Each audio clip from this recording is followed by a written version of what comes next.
Bonjour à tous. Je m'appelle Maxime Elkael, c'est pas marqué sur les slides. Et je viens de Télécom Sud Paris, je suis doctorant. Aujourd'hui, je vais vous parler de CVXPy. Donc, CVXPy, c'est un framework pour l'optimisation convexe en Python et qui fait beaucoup de choses. Je vais essayer de faire un petit tour d'horizon de ce que ça fait. C'est un framework qui est développé à Stanford, notamment par Stephen Boyd. Si vous avez lu des trucs sur l'optimisation convexe, vous avez dû tomber dessus. C'est pas un solver, c'est un langage de modélisation qui va parler au solver et qui est vraiment très pratique.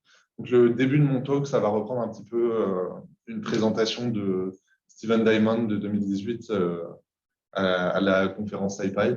Et ensuite, je vais reprendre un petit exemple de ce qu'on peut faire en termes de régression linéaire avec CVXPy, quelque chose de très classique. Et ensuite, je prendrai d'autres exemples qui sont plus spécifiques au réseau, des problèmes de flow sur lesquels je travaille.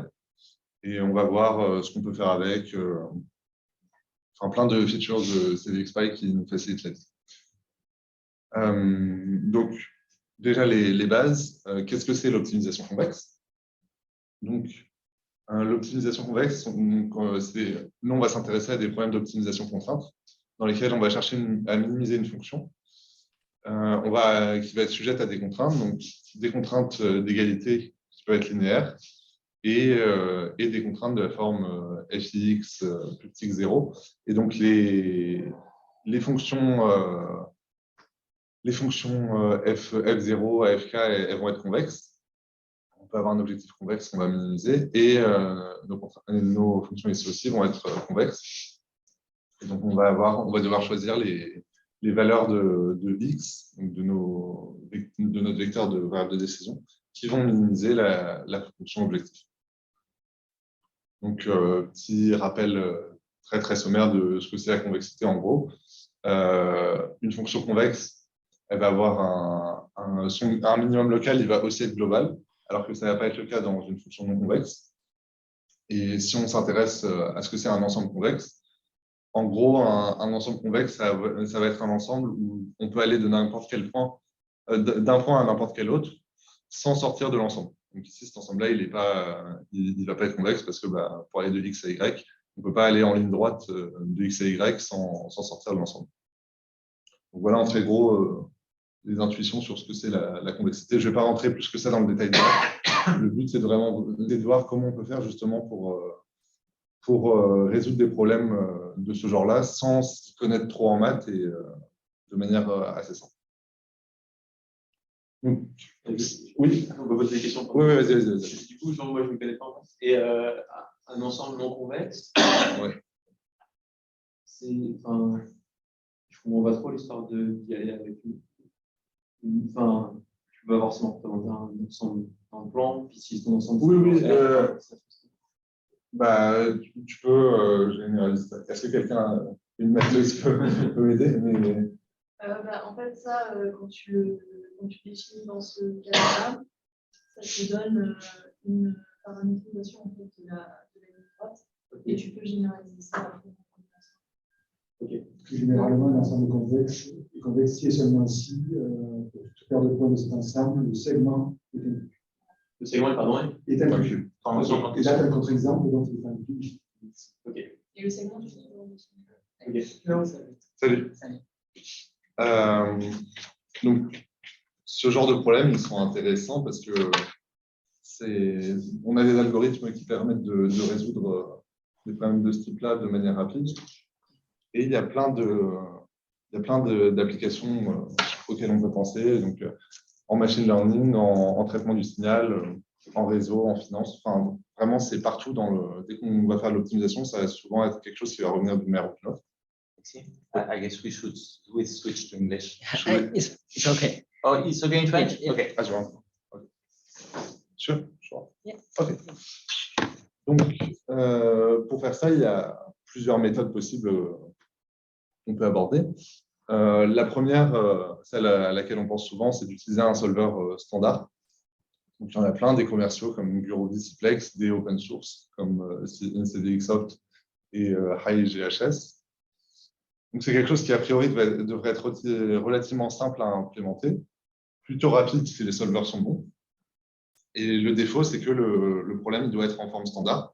Donc, il faut s'y connaître un petit peu pour transformer notre problème et le mettre sous forme standard. Une autre solution, ça peut être d'écrire un algorithme custom pour notre problème.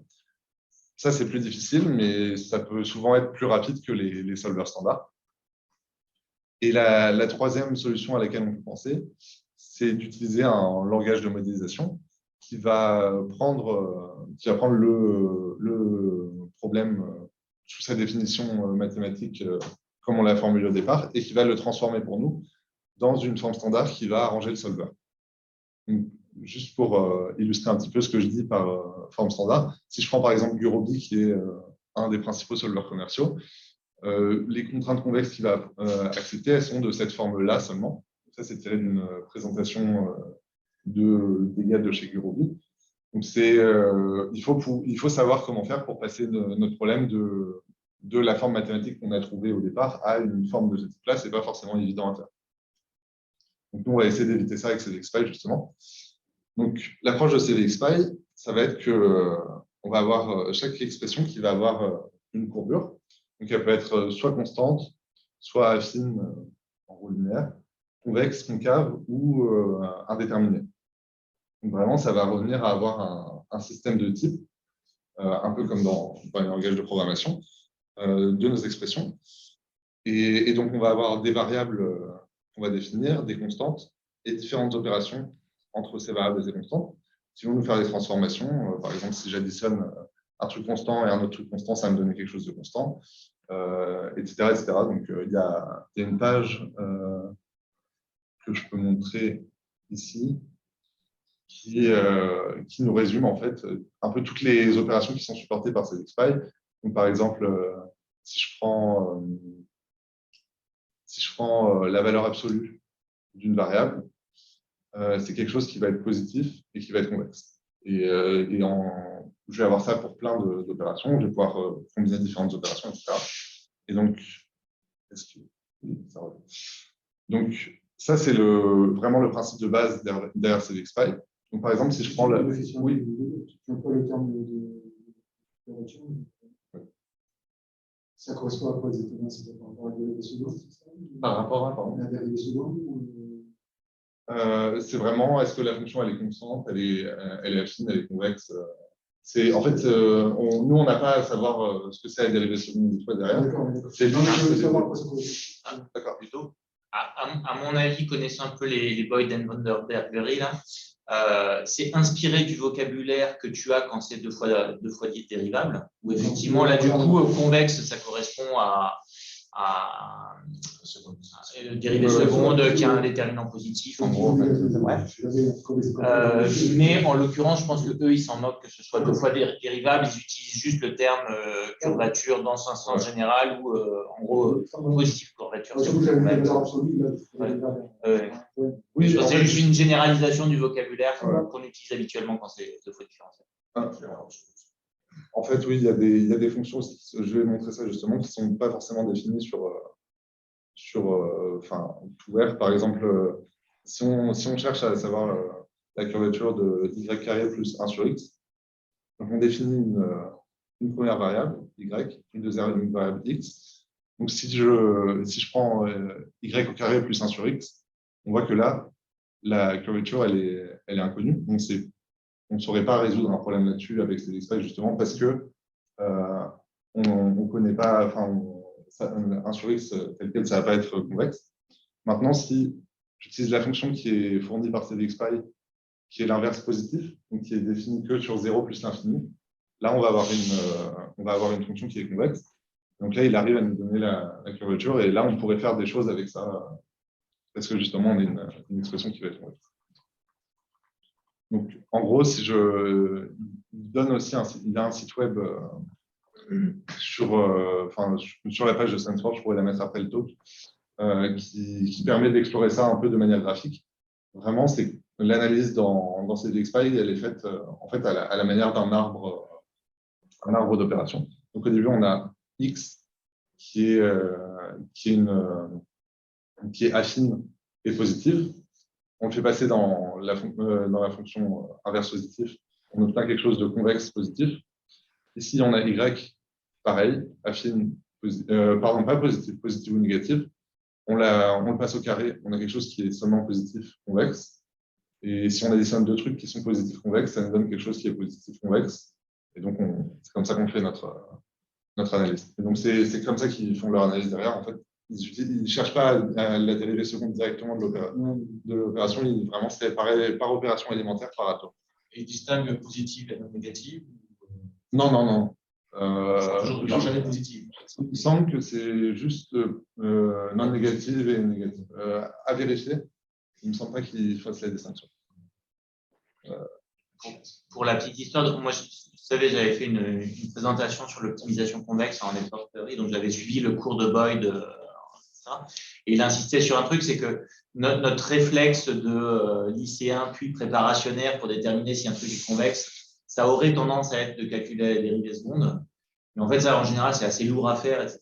Et en fait, pour la plupart des trucs qui sont convexes, en fait, tu peux juste le déterminer par des règles de composition, genre l'addition de deux trucs convexes et convexes. Et en fait, quand tu as un bon, y compris sur les compositions, par exemple, si tu composes une fonction de plusieurs variables qui est convexe dans la première, mais concave dans la deuxième, et que tu composes ça, etc., un peu dans tous les sens, ça fait ce que tu as envie de faire et tu n'as pas besoin de t'embêter à calculer des dérivées secondes potentiellement très compliquées. C'est exactement ça.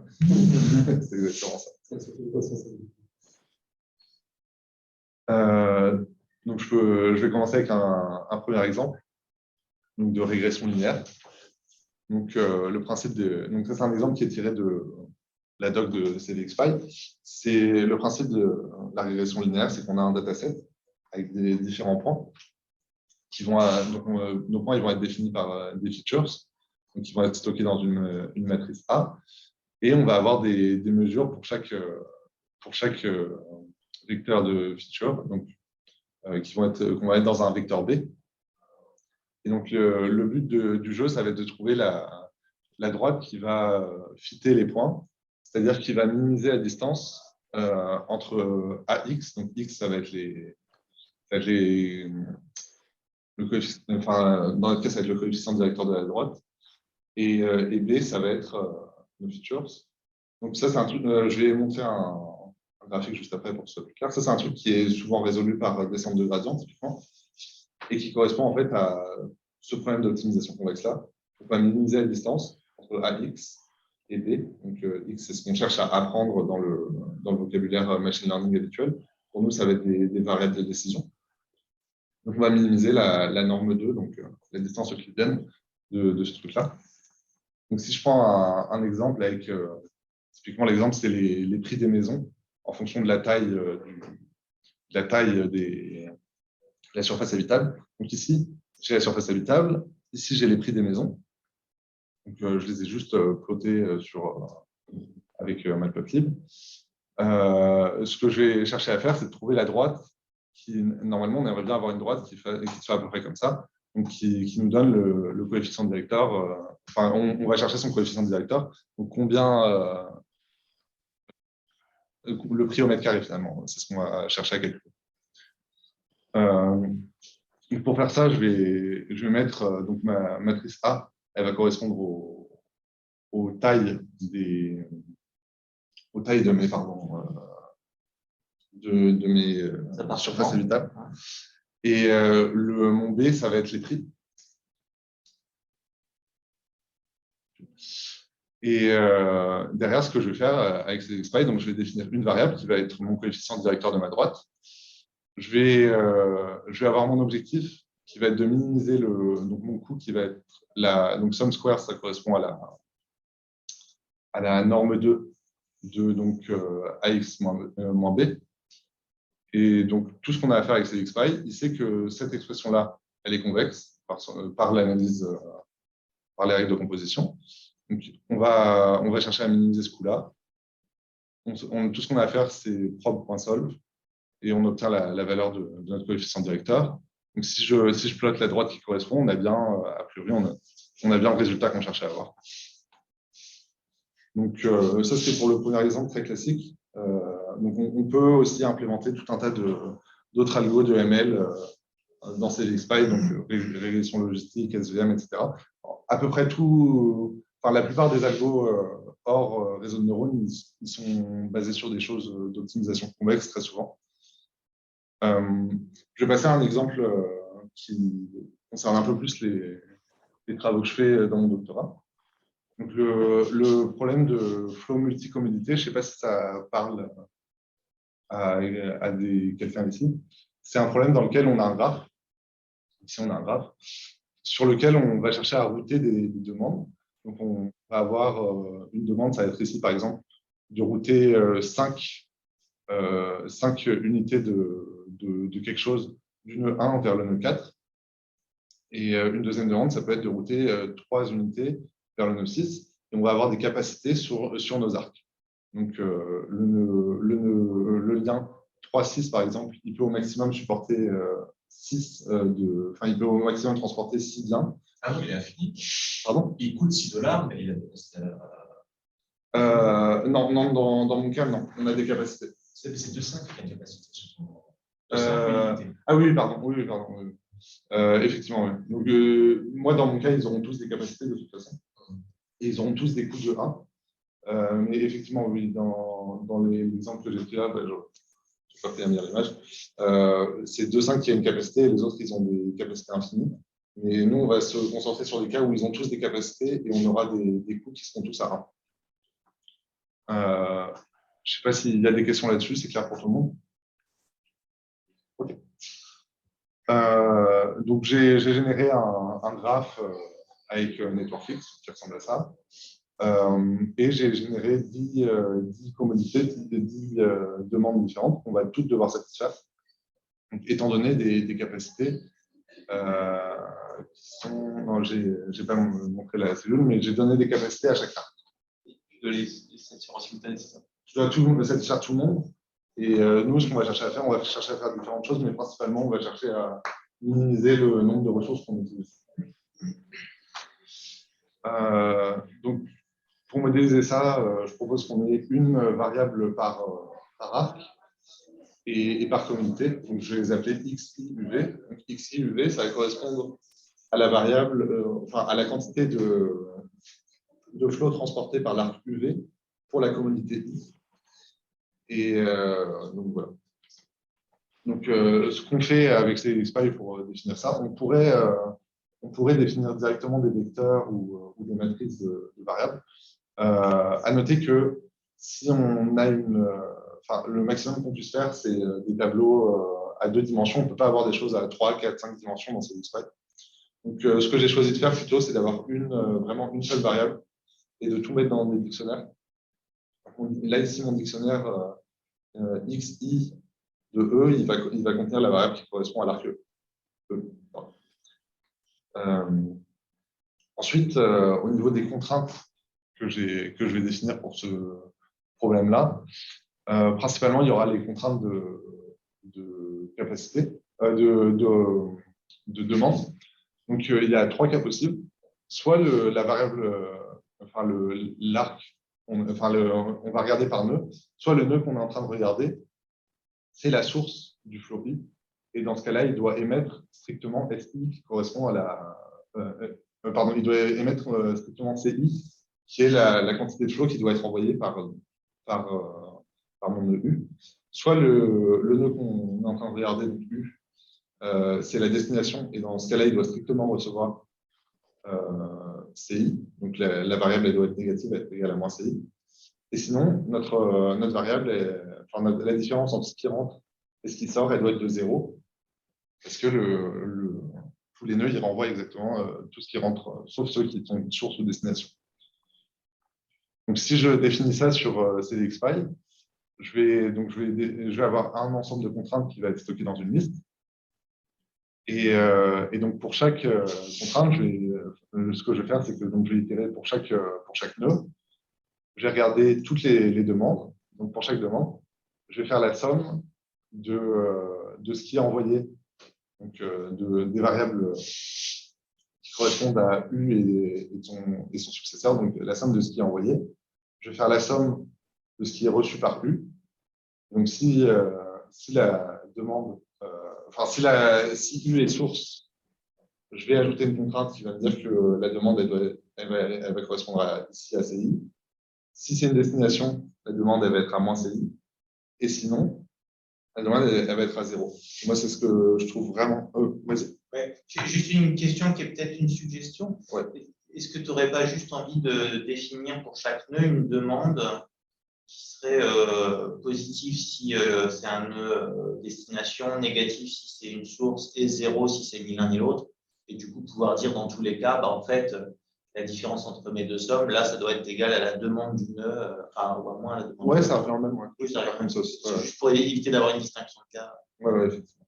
Très bien. Là, Regarde, tu plugs une source à destination associée, tu risques pas de mélanger. Non, je dis juste, si je comprends bien, chaque nœud a un nombre caractéristique qui est soit CI, soit moins CI, soit 0. Ouais.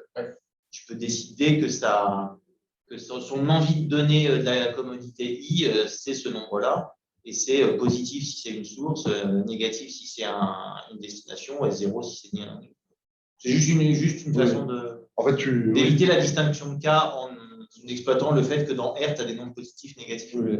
Tu la mets, tu fais la distinction en amont. Oui. Enfin, au niveau, quand tu génères tes commodités, il faut que tu fasses attention à ça. Oui, ça revient en même temps. Du coup, ce serait contract.adapt, asservance 2 égale demande de boîte. Voilà, Ouais. c'est ça. Ouais, Je vais peut-être en parler après, mais en quoi, du coup, c'est la formulation que tu choisis, ça impacte la résolution du problème ou la solution? Oui, bien sûr. En fait, il y a une deuxième formulation en général pour ce problème-là, par exemple, qui est qu'au lieu de regarder par arc, tu regardes par chemin. Et le défaut de cette formulation, en fait, le défaut de cette formulation-là que je montre, c'est qu'on va avoir beaucoup de variables et pas mal de contraintes aussi. Donc, tu peux réduire ça en utilisant des formulations par chemin. Et donc, tu vas avoir une contrainte par chemin qui va être quel chemin j'utilise en gros. Le défaut de faire ça, c'est que tu as un nombre exponentiel de chemins.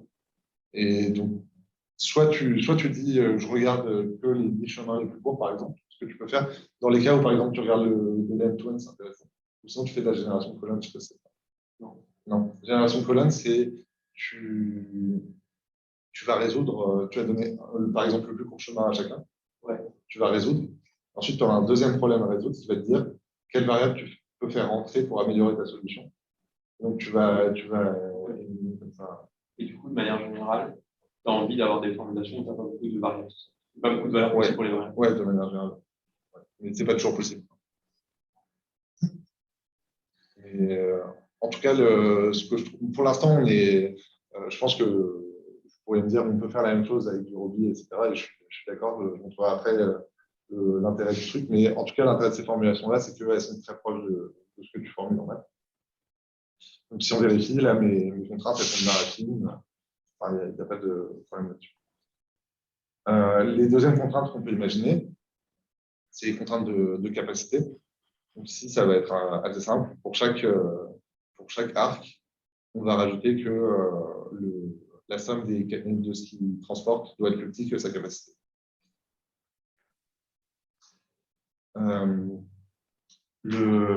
Ensuite, ce qu'il faut définir, c'est la fonction objectif. Donc, pareil, très simple. On va faire la somme de tout ce qui est routé. Donc, le but, c'est de choisir les chemins de manière à minimiser ça. Une fois que j'ai défini mon problème, tout ce que j'ai à faire, c'est définir mon problème justement en utilisant l'objectif et les contraintes. Je n'ai plus qu'à faire probe.solve et j'obtiens ma solution. Donc, ça, c'est la quantité de flow total qui a été routé qui s'affiche. Donc, si je montre un exemple de commodité pour la commodité 0, par exemple, c'est une commodité qui va de 12 à 0 et qui transporte 9 de flow. Donc, on voit que si je prends, par exemple, ce qui arrive en 0, a priori, il y a quasiment, enfin, il y a tout. Donc, il y a des erreurs d'arrondi avec les solvers, mais ce n'est pas un problème. Donc, l'arc 1, 0, il transporte 9. Si je regarde ce qui arrive en 1, on voit qu'il y a 5,5 qui arrivent depuis 4 et le reste qui doit arriver depuis 14, etc. etc. Et donc, on peut reconstruire le flow comme ça. Maintenant, ce que j'ai regardé qui est un peu plus intéressant, je pense, c'est les contraintes justement qui vont être convexes et les fonctions que va nous apporter CDXPy en plus par rapport à un solveur de programmation linéaire classique, où là, on aurait pu faire la même chose avec d'autres choses. Donc, si par exemple, je me dis que maintenant, je veux que sur chaque lien, je vais définir le délai comme 1 sur mu moins lambda. Et donc, mu, ça va correspondre à la somme des flots qui vont arriver sur mon lien. Et lambda, ça va être la capacité de mon. J'ai inversé, pardon. Lambda, ça va être la somme des flots qui vont arriver.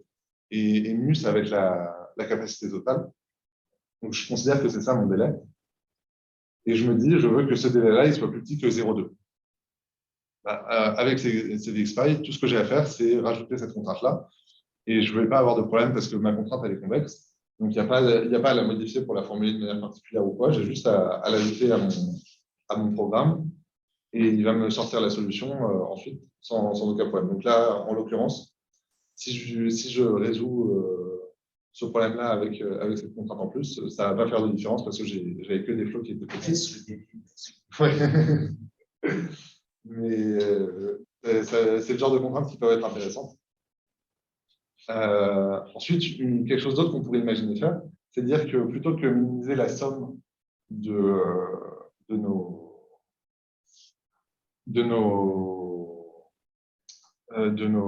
flots qui ont été alloués, on pourrait essayer de minimiser la moyenne géométrique des flots qui ont été alloués. Donc, si je fais ça, je vais avoir un problème. Donc, j'ai essayé de l'ajouter. Là, tout ce que j'ai fait, c'est que j'ai changé l'objectif. Et donc, j'ai essayé de calculer la moyenne géométrique, donc géomine, de cet objectif-là. Vous voyez que là, je vais avoir un problème. Il me dit DCP error. DCP, ça correspond aux règles de composition. Quand on a une DCP error, ça veut dire que ce qu'on a défini, il n'arrive pas à prouver la convexité. Ce n'est pas forcément que ce n'est pas convexe, il n'arrive pas à prouver la convexité. Et en l'occurrence, c'est normal parce que si on va voir sur la page de CDXPy, on voit que la moyenne géométrique, c'est une fonction qui va être concave et pas convexe. Donc j'ai un objectif concave à minimiser et des contraintes convexes. Donc ça, CDXPy de base, il ne sait pas faire.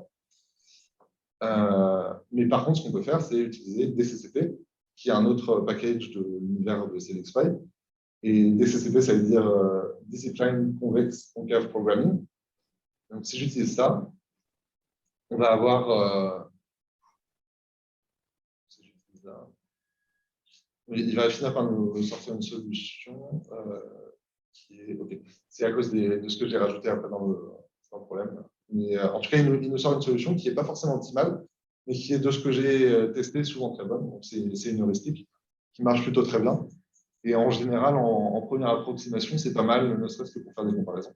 Ne faites pas gaffe aux valeurs et aux valeurs des variables, c'est parce que j'ai modifié mon notebook après. Mais, en tout cas, faites-moi confiance, c'est un truc qui fonctionne bien. Pas forcément optimal, mais ça fonctionne bien. Donc, si je reviens au problème initial, donc linéaire, ce que je vais essayer de montrer maintenant, c'est comment on peut faire des versions paramétrisées du problème, paramétriques. Et donc, ça va nous permettre plusieurs choses. La première chose que ça va nous permettre, c'est de résoudre plusieurs fois le même problème avec des paramètres différents. Donc, tout ce qu'on a à faire, c'est, au lieu de définir de donner des variables en dur, on lui donne des cp.paraméta. Et ensuite, on va pouvoir résoudre. Donc, si par exemple, je résous et que je rajoute plus de valeurs à les paramètres, il me ressort la valeur optimale sans problème. Une autre chose qui est très intéressante sur les modèles paramétriques, c'est qu'on va pouvoir avoir accès aux gradients de nos solutions. Donc, tout ce qu'on a rajouté, c'est prop.backward, et il va nous donner le gradient de la solution. Il va nous donner le gradient des paramètres par rapport à la solution. Et donc ça, on va pouvoir s'en servir. Une question qu'on pourrait avoir, c'est à quoi ça peut servir ça. Je montre juste après comment on peut l'interfacer, notamment avec des librairies comme PyTorch. Donc, ça a un défaut, le gradient, c'est qu'il n'est pas capable de nous le calculer quand le problème il n'est pas soluble. Donc, s'il n'y a pas de solution, il ne saura pas calculer le gradient. mais on peut essayer d'imaginer des workarounds. En particulier, là, ce que j'ai fait, c'est que j'ai mis des valeurs de 99 partout, donc je dépasse les capacités de mon graphe. Donc, le problème, il ne va pas être soluble. Et donc, il ne va pas réussir à me calculer le gradient.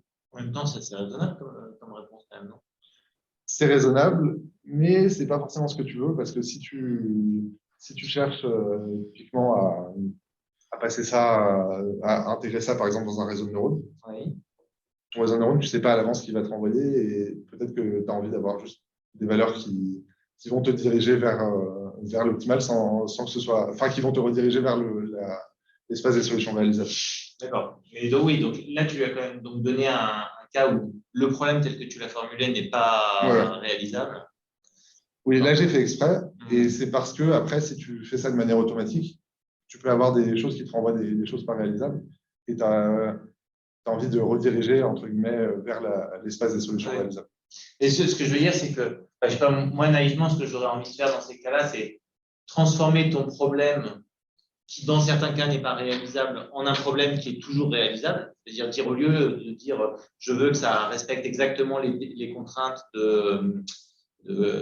d'émission au niveau des sources et de réception au niveau des destinations, je vais essayer de les maximiser en gros au lieu de les rencontrer. Et ça, a priori, il y a un choix sur la façon de le faire. Exactement. Bah, c'est ce que j'avais montré après. Excuse-moi. Désolé. C'est mon côté passe décisive. Donc justement, est-ce qu'il n'y a pas un workaround?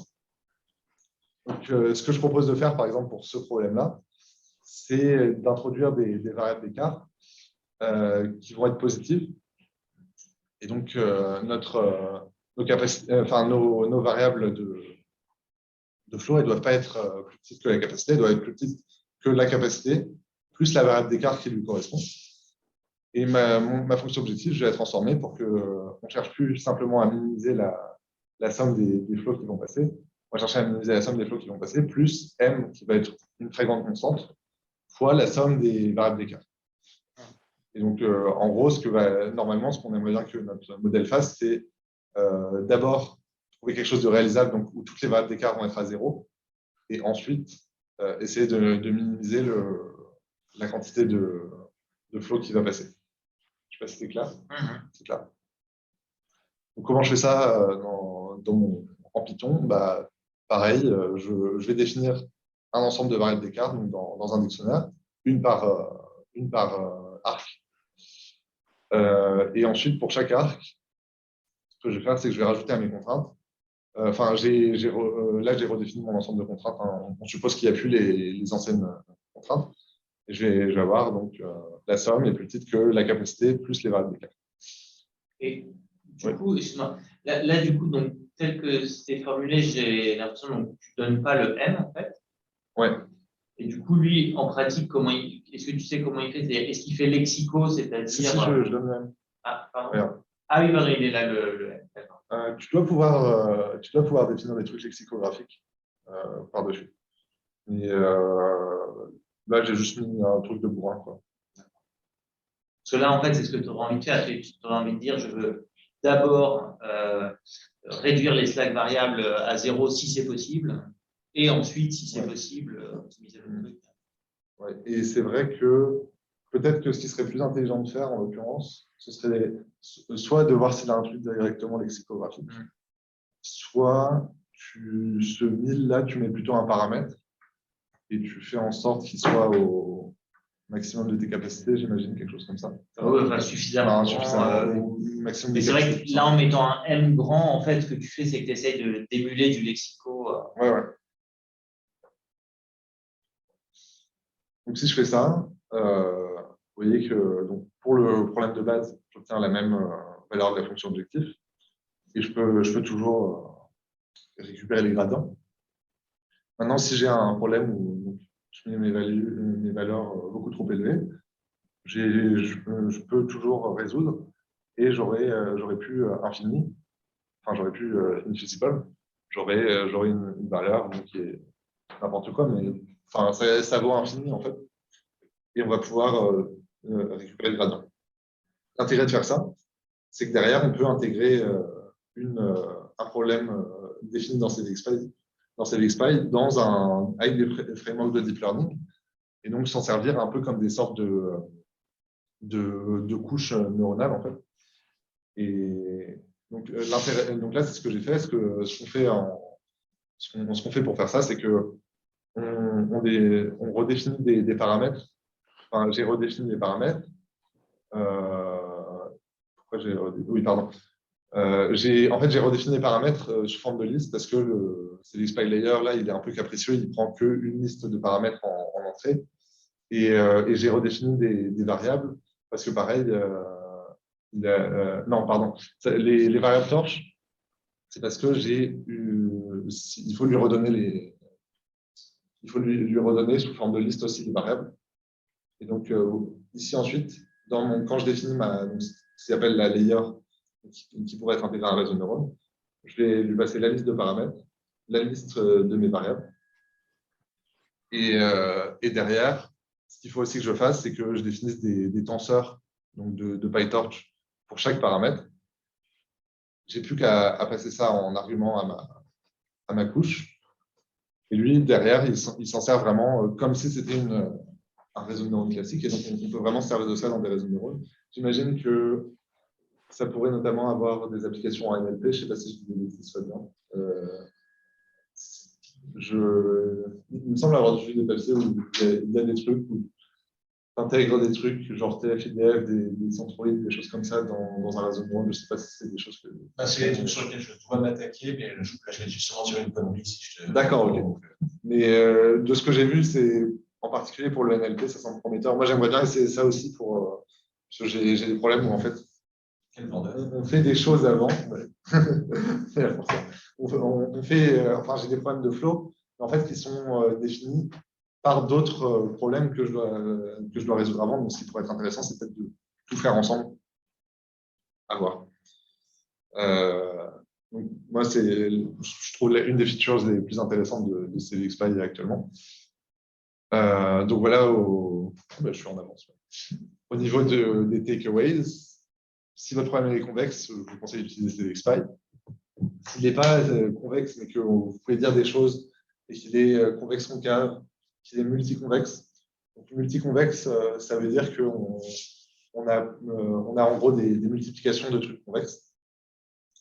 Ou s'il est non convexe, mais que l'objectif est convexe, ça peut être une bonne idée d'utiliser ces librairies-là, donc qui sont toutes du même groupe et qui sont très liées à CVXPy, parce que c'est facile à implémenter, ça donne des résultats corrects, donc ça peut être une bonne baseline en général. Et sinon, l'autre feature que je trouve vraiment très intéressante, c'est toute la partie gradient et l'intégration avec le deep learning. Il y a aussi, s'il y a des gens qui font plus du réseau, CVXPy supporte les nombres complexes. Donc, ça peut être intéressant aussi de ce côté-là. Oups, ça s'est coupé, mais voilà. Je ne sais pas s'il y a des questions, des discussions, des choses.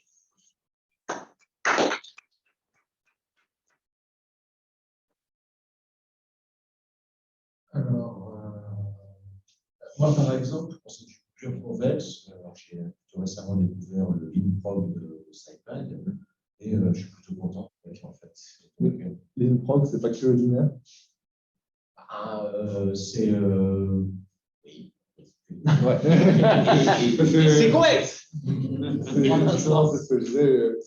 Même Gurobi, ils ont une interface qui est vraiment très bien. Tant que c'est linéaire, ça n'y a pas de problème. Aussi, pareil, ce que je n'ai pas dit, si on a des variables entières, qu'on a besoin qu'on a des problèmes plus compliqués, il y a des solvers branch bound et tout ça dans cette expérience.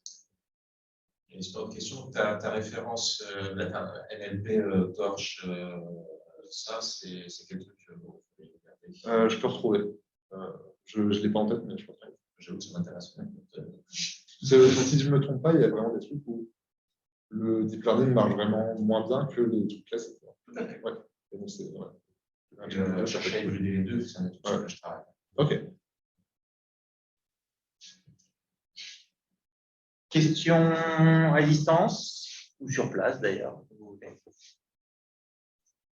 Moi, j'ai juste une petite remarque. Comme je disais tout à l'heure, j'avais fait une présentation sur l'optimisation convexe dans le Reading Group Network Theory, donc il y a quelques temps de ça. Je pense qu'à l'époque, on ne faisait pas encore de vidéos, mais il y a au moins les slides qui doivent être disponibles sur le site dès que le site du Lynx sera remis sur pied, puisque là, pour le moment, il est en train de déménager. Enfin, les serveurs sont en train de déménager. Et notamment, je m'étais inspiré d'un excellent cours en ligne, donc on peut trouver les vidéos sur YouTube, je pense, de Stephen Boyd, justement. Ouais, je crois que c'est edX maintenant. Hein, j'avais regardé, maintenant il est sur edX. voilà. EDX. Voilà. Donc apparemment, c'est toujours disponible et c'est très très bien. Voilà. Et il y a un livre aussi qui est. Et le fameux Boyd and Vandenberg, donc, qui est le livre de référence en gros sur l'optimisation convexe. Si je retrouve, je vais avoir le nom là. C'est lui. Voilà, c'est ce Stephen Boyd là. Autre question, remarque, suggestion? J'ai une question. Oh, oui, excusez-moi, vous avez levé la main parce que vous êtes super poli et je n'avais pas vu. Oui, on essaie d'être poli. Oui, super. En fait, j'ai une question par rapport au solver parce qu'apparemment, ça, c'est un programme qui interprète, disons, un programme à une programmation comme ça. Quel est le solver qui est derrière? C'est Gurobi ou tu peux choisir, en fait? Alors, on peut choisir, il y en a plein. Je peux retrouver la page. Si je vais là. Ils disent ce qu'ils implémentent. Il y en a tout un tas. Oui, je pose la question parce que normalement, pour Gurobi, on devrait payer. Ouais. Alors, est-ce qu'il y a, je pense qu'il y a aussi en fait, livres. Pardon. De base, je peux retrouver il y a un tableau qui dit un peu quels solvers sont installés, qu'est-ce qu'ils font. De base, il vient, je crois, avec 2 ou 3 solvers open source. Faut faire attention parce qu'il y en a certains, il y en a un notamment qui n'est pas celui qui est le défaut, enfin qui est par défaut, qui a tendance à avoir des gros problèmes numériques, enfin plus que les autres, disons. Et sinon, on peut utiliser Gurobi, Ciplex, je ne suis pas sûr, mais Gurobi, c'est sûr. Je crois que c'est SCS par défaut. Il y a CVXOpt qui est du même groupe. Enfin, il y en a vraiment plusieurs. En fait, ça va dépendre du type de programme mathématique qu'on va chercher à résoudre. Et enfin, ça dépend vraiment du problème, quoi, quel solver utiliser. Mais en tout cas, il y en a tout un tas. Et si on a les licences, il n'y a pas de problème. Pour Gurobi, là, par exemple, toi, tu as dû prendre une licence étudiant ou un truc comme ça, il y a des licences académiques. Ouais. Il y a des licences académiques. Des académiques, plutôt, oui, c'est ça. Et la deuxième question que j'ai, c'est par rapport à ce problème que tu appelles convexe concave, que tu n'as pas pu résoudre. Et c'est intéressant parce que normalement, ça, c'est des problèmes qui sont introduits par Boyd, qui sont des problèmes de geometric programming. Ouais. Et normalement, des problèmes comme ça, ils ont une solution avec une transformation avec le log exponentiel. Et ça veut dire en fait que ce programme ne fait pas cette transformation du tout ou quoi? Alors, il me semble que c'est si l'objectif est concave et que les contraintes, je ne suis pas sûr de ce que je dis, et que les contraintes sont linéaires, effectivement, ça. Ah oui, non, mais ça, c'est autre chose. Ici, c'est le produit fois produit des sommes. Oui, quand même. C'est les monoïdes et les polynoïdes, comme ils s'appellent en geometric programming. Normalement, ça devrait avoir une solution si c'est par transformation. Ce dont on parle, je ne connais pas assez la théorie pour en dire plus, mais en tout cas, il y a aussi des problèmes de geometric programming qui sont résolus par CVXPy. Dans la doc, il parle de problèmes log-log convexe. Et je pense que le problème que j'ai montré, il ne l'est pas clairement, sinon il me l'aurait dit. Donc, si on va dans la discipline geometric programming, voilà. Ici, c'est le même principe, en fait, pareil, les règles de composition, sauf qu'on regarde des trucs log-log convexe ou log-log affine, etc. Et ce que j'ai montré, il me semble, oui, effectivement, la moyenne géométrique, c'est log-log affine. Et je pense qu'il y a une autre contrainte peut-être que c'est la contrainte de délai qui pose des problèmes alors. Pas log-log. À mon avis, elle ne devait pas être log-log convexe, la contrainte de délai. C'est pour ça que si je vais dans mon notebook, j'essaie ça en live. Si je vais dans le notebook que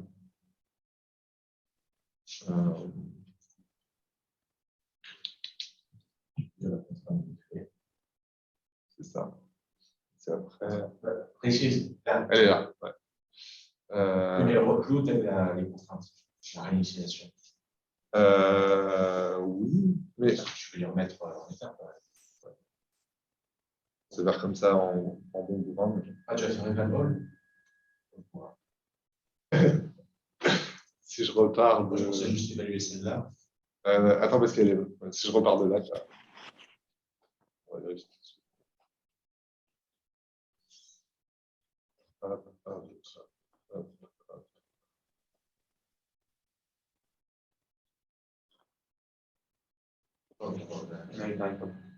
Il est quand même pas content. Et. Non, parce qu'on cherche à minimiser un truc concave, il n'est pas content. Et... Que chaque sous-expression est DCT, mais pas, si je fais. mais pas l'objectif.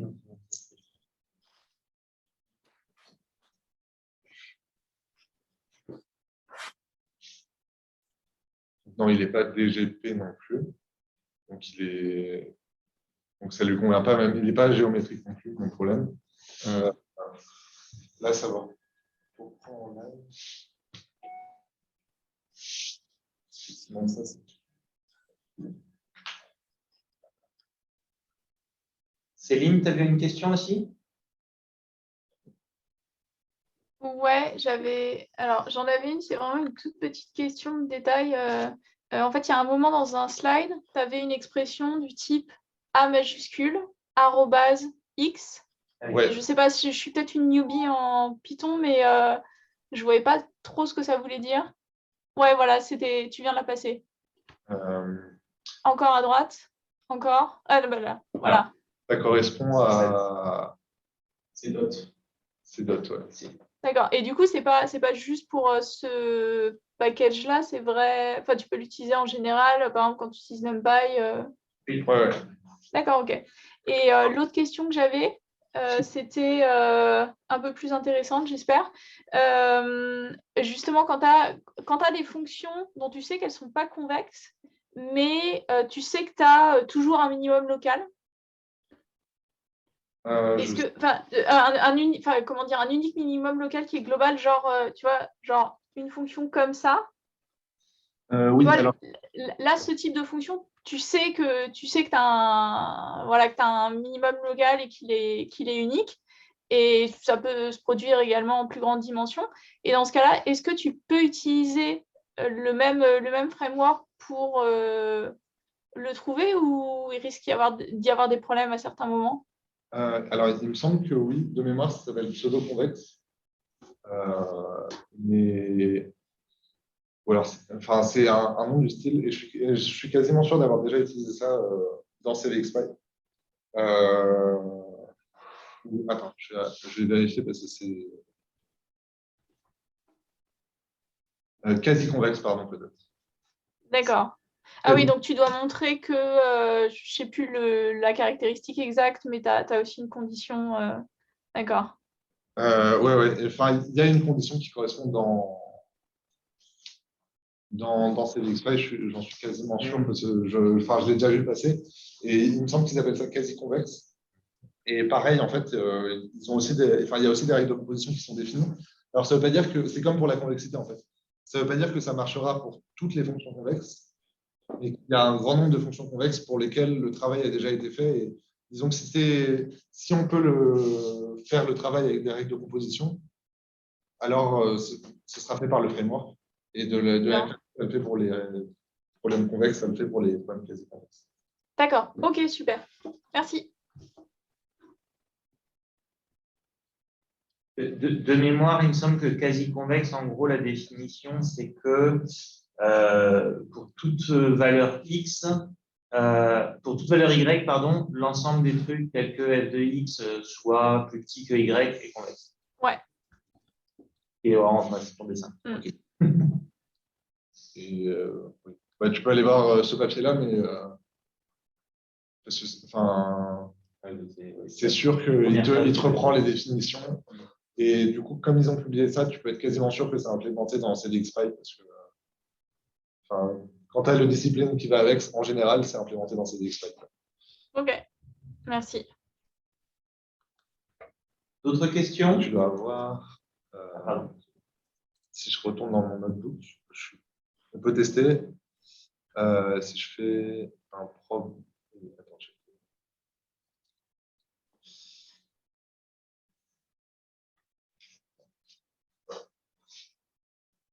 Attends, si je reviens là, par exemple.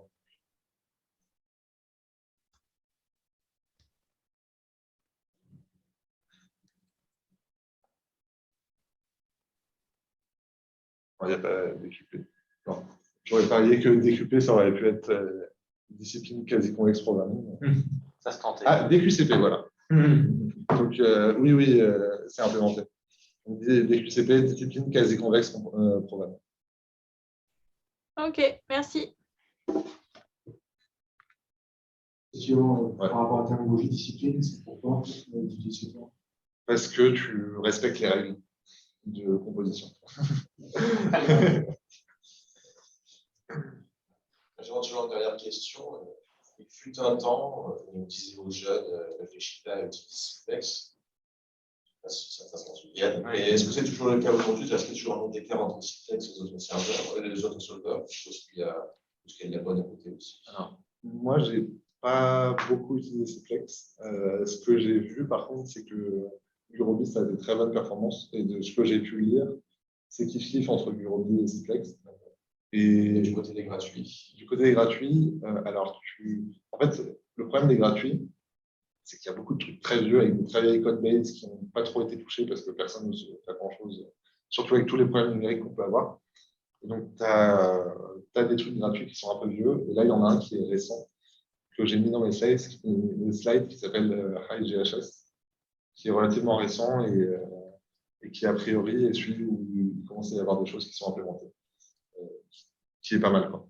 Et de ce que j'ai testé, il n'est pas aussi performant que Gurobi, mais quand même, c'est pas trop loin sur ce que j'ai fait.